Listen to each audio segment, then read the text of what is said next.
took the throne. He would go on to rule Morocco for 17 years, further consolidating his father's gains, successfully defending the realm against the Portuguese, the Spanish, as well as the Ottomans.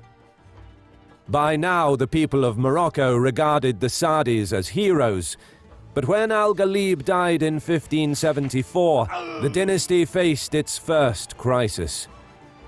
Namely, when the late Sultan took the throne 17 years ago, his younger brothers Abd al-Malik and Ahmed al-Mansour fled Morocco to escape his purge of all dynastic rivals in the country. The then 15-year-old Prince al-Malik and the 8-year-old al-Mansour were forced to seek refuge and settled in Ottoman-ruled Algeria, in Algiers on the coast, a bustling new city enriched by the plunder from the corsair captains.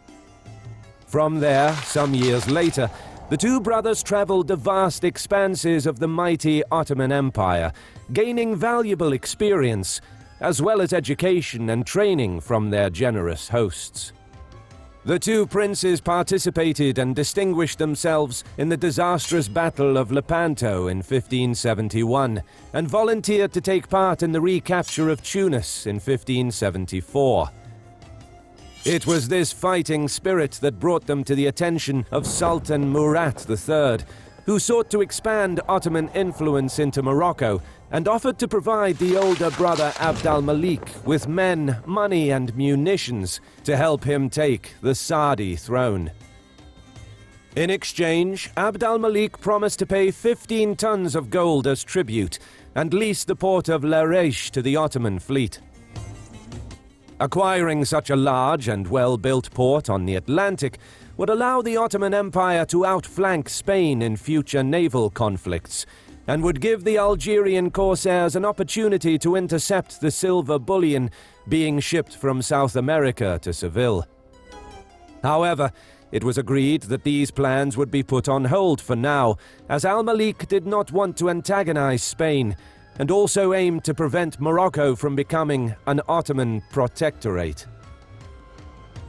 The Ottoman-backed invasion of Morocco in 1576 was a resounding success. With Sultan al-Ghalib dying 2 years prior, his son Abdallah Muhammad II suffered 3 successive defeats at the hands of al-Malik. And with an already weak hold on power, he was forced to flee the country, deciding to seek help in recovering his throne from none other than the Portuguese Empire, an old enemy of the Saadi dynasty, as Abd al-Malik became the new Sultan of Morocco. This was music to King Sebastian's ears, who began preparations straight away. This was music to King Sebastian's ears, who began preparations straight away. He now had a pretext to invade and conquer Morocco under the cover of helping his ally Abdallah Muhammad to regain his throne. But, more importantly, the invasion was an opportunity to slow down the seemingly unstoppable advance of the Ottoman military machine towards the Atlantic, which could threaten the security of the Portuguese coast, their strongholds in Western Africa, as well as their invaluable trade from across the Atlantic. The 24-year-old Sebastian became King of Portugal at the age of 3. He was mostly looked after by his grandmother, and although